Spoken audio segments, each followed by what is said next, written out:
Ang susunod na programa ay rated PG. Patnubay at gabay ng magulang ay kailangan sa mga batang manonood. Isang mapagpalayang gabi ng Biyernes po sa inyong lahat mga kapatid, June 29. At syempre dumarating po kami sa inyong mga tahanan na live ang Juicy. Magandang gabi po. At syempre magkakasama kami ni IC Mendoza, Miss Gladys Reyes. Yes, hello. Shalala. At ang tunay na may-ari ng upuan, welcome back, Miss Alex. Kompleto na naman tayo. Masaya kami. Siyempre pa. Thank you sa pasalubong. Salamat sa pasalubong. Ay, may masamang tingin. Hayaan mo, bago ka pa magalit, heto po muna ang ating Juicy Headlines. Sa huling sultada ng mainit na intrigahan ngayong gabi, hatid namin ang mga bigating isyong tututukan ng sambayanan. Huwag magpapahuli. Dito ka na sa Juicy. Listahan ng sexiest Pinays. Inilabas na. Sam Pinto, muling nanguna. Matamlay na karir ni Dingdong Dantes. Paiinitin daw ni Angel Locsin. Who wants to be a millionaire? May malaking pagbabago. Mga bagets. May final say na rin. Paolo Ballesteros, nakuha na raw ang kustodiya ng kanyang anak. Luis Manzano, nahawa na rin kaya siya sa pagiging sakiti ni Jenlyn Mercado. At ang mainit na pinag-uusapan, Mariel Rodriguez, pinagsesolosan nga ba si Angel Locsin? Okay, at para sa unang sultada po ng Juicy sa kanyang pagbabalik ngayong gabi, ang akin ay blind item. Ito po ay tumutukoy sa isang young singer-actress na sikat at sa kanyang pamilya na kumuha ng serbisyo ng mga gwardya sa isang ahensya. Hindi natin alam, akala natin ang kanilang negosyo ay pagpaparlor lamang at saka pagtitinda ng mga damit. Sila po pala ay pumasok sa negosyo ng itikan, mga patungan. Ay, okay. Very enterprising. Livestock. Pwede naman manok, bakit pato? Niluluto nila? Hindi, nag-aalaga ng mga pwede mong gawing balot, pwede mong ibenta yung itlog, pwede ka mag-itlog na maalat, ganon. Ang masakit lamang po, umalis na isa-isa ang mga gwardya sa kanilang poder dahil Bakit? tuwing may mamamatay na pato, sinacharge ang gwardya. Kawawa naman. Minus. Eh, yung mga itik naman kunwari mamatay. Actually, ang itik, actually, tita ko nag-alaga ng itik before ng bata kayo. Madali talaga mamatay yan. Sakitin sila, di Sa ba? kanya. Pagkakaulan ng bigla at biglang umaraw, parang Oo, hindi sila haggard mag-alaga ng itik. At saka tindi ng tensyon sa mga livestock. Natatawa ako diba? na, sa dami-dami ng mga negosyo. Napakalakas kumita ng singer-actress na ito. Pwede siya magtayo ng Bakit bar, naman ng restaurant, ba't itikan? Bakit Patuhan. baka naman siguro yung nakita niya yung security guard sinasakal yung isang itik o ano. Sana nga kung gano'n, di ba?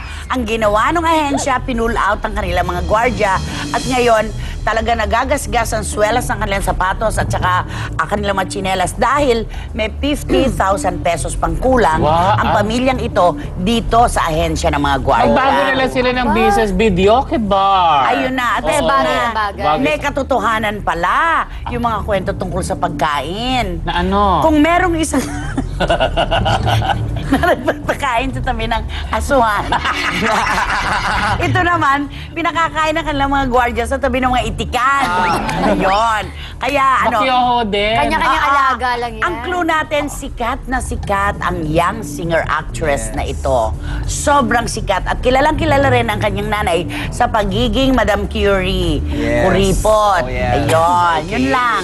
Yung mami niya kapangalan ng isa nating friend. Oo, nakawala dito ngayon. Oo, na humahalili sa'yo. Yes. Ako minsan. Mami, Karen. Pentin. Okay! Mami Pinty! Okay, eto po mga ka-freshness ang ating Express. Kaya ko pa ba to? Express Chika. Pinakamalalaking pasabog sa tabloids, maririnig na! Mula sa panulat ni Ed De Leon ng PM, matamlay na karir ni Dingdong Dantes, paiinitin daw ni Angel Locsin. Wise decision na maituturing daw ang itambal si Dingdong Dantes sa ngayon ay sa sikat na si Angel Locsin. Dahil bukod sa very visible ang aktres sa Kapamilya Network at talagang pumalo sa takilya ang huli nitong pelikula, kaya ang say ni Ed, posibleng mahatak ni Angel ang karir ni Dingdong. Naging hot topic din sa nasabing dyaryo ang sulat ni June Nardo at Nora Calderon dahil si Luis Manzano nahawa na raw ng pagiging sakitin kay Jenlyn Mercado. At ang ending, Jen, naging yaya ni Luis sa ospital. Parehong hectic ang schedule ni Jen at Luis. Pero sa kabila nito, ay hindi sila nawawala ng oras para sa isa't isa. In fact, ay ang isang kapuso star pa ang nag-alaga sa muli nang minsan itong makonfine sa ospital dahil sa acid reflux. Ngayon lang nabalita ang nagkasakit si Luis. Kaya naman ang tanong ng ilan, nahawa na rin kaya siya sa pagiging sakitin ni Jen? At syempre, ang pinakamasayang balita ng PM ay mula sa sulat ni Manay Lolit Solis dahil si Paolo Ballesteros nakuha na raw ang kustodiya ng kanyang anak. Ang Dapper Cats na si Paolo Ballesteros ang nanalo sa custody case ng kanyang anak.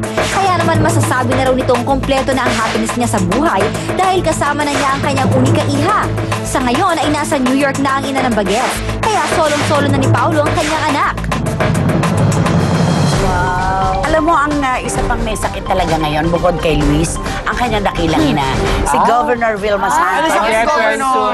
Meron siyang nanghina ang katawan at syempre, yung karaniwang sakit na mga pagod na pagod, di ba? Kaya Gov, magpagaling kayo kasi naman, correct. iniikot ang lahat ng bayan And sa si Luis siguro Batangas. nasi-stress din kasi nag-shooting siya ngayon ng Ma-stress, pelikula niya na This Guy's in Love with You, Yes. Mare. I love Pero it. kay Paolo Ballesteros naman, Maligaya tayo para matagal sa na kanya. ito, ang tagal-tagal na ito pinaglalaban niya. Oh, Pero yes. buti na lang, congratulations. Nakakatawa, ano?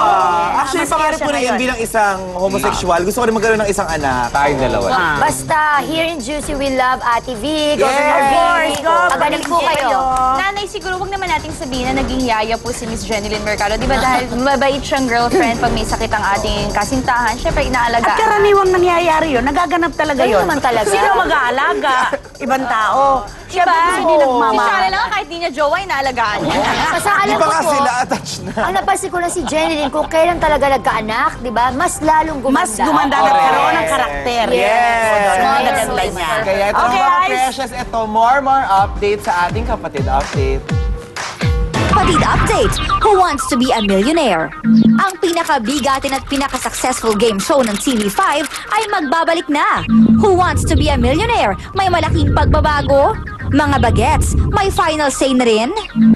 Galing sa pahinga, siyempre kailangan medyo espesyal yung ating mga unang episodes. So we decided to have a kids special edition. Yun ang isa sa mga pinaka kinatutuwa ng mga manonood pagka yung mga bata ang naglalaro. Kahit ako mismo, enjoy ako pagka yung mga bata ang katanungan ko. Kasi you always expect the unexpected from them, no? Sa Sunday, pagkatapos ni Lover Gods Ryan, ng talentadong Pinoy, kita-kita tayo. Track na mas magiging exciting ang inyong mga linggo dahil mula sa July 1 ay makakasama na natin muli si Bossing para sa Who Wants to be a Millionaire Kids Edition. Okay. Talaga si Bossing, Excited when it tayo. comes to kids talaga siya. Siya na yan. So, this Love ng July mga na. bagets. At saka ibang-ibang aura niya kapag nagpapaka-formal Ibang karisma. Oo, Talaga totoo yan. ni Tsaka yung ano, yung Mayamang-mayaman. Yung karisma ni Bossing, hindi lang sa edad niya, hindi lang sa edad nung mas sumunod. Yung kahit sa edad natin, di ba? Yung karisma niya Yes, nagpapansin malakas. kahit So, sa anong for edad. all ages. For all generations. At saka Who Wants to be a You got it Millionaire, siya lang talaga ang natatanging host. At hindi lang yun, di ba ang talentadong Pinoy din po ay may kids edition. Yes. So, tapos Who Wants to be a Millionaire. So talagang maganda po. Pambata na yan. Talagang Alam mo kid-friendly na yung ang blind Kapatid item natin Network. sa umpisa, yung may patungan. Kids Network. Ang daming partisipasyon ng mga reporters sa sina Pilar Mateo, sila Si Binya Binya Bibar. Bibar. Ang dami ninyo. Tama ang inyong hula. Correct. Sa umpisa pa lamang po yan dahil... Kuya Jay, huwag magpahuli sa chika. Chika. Dito ka na kung saan ikaw ang tunay na bibida sa... Juicy! Juicy!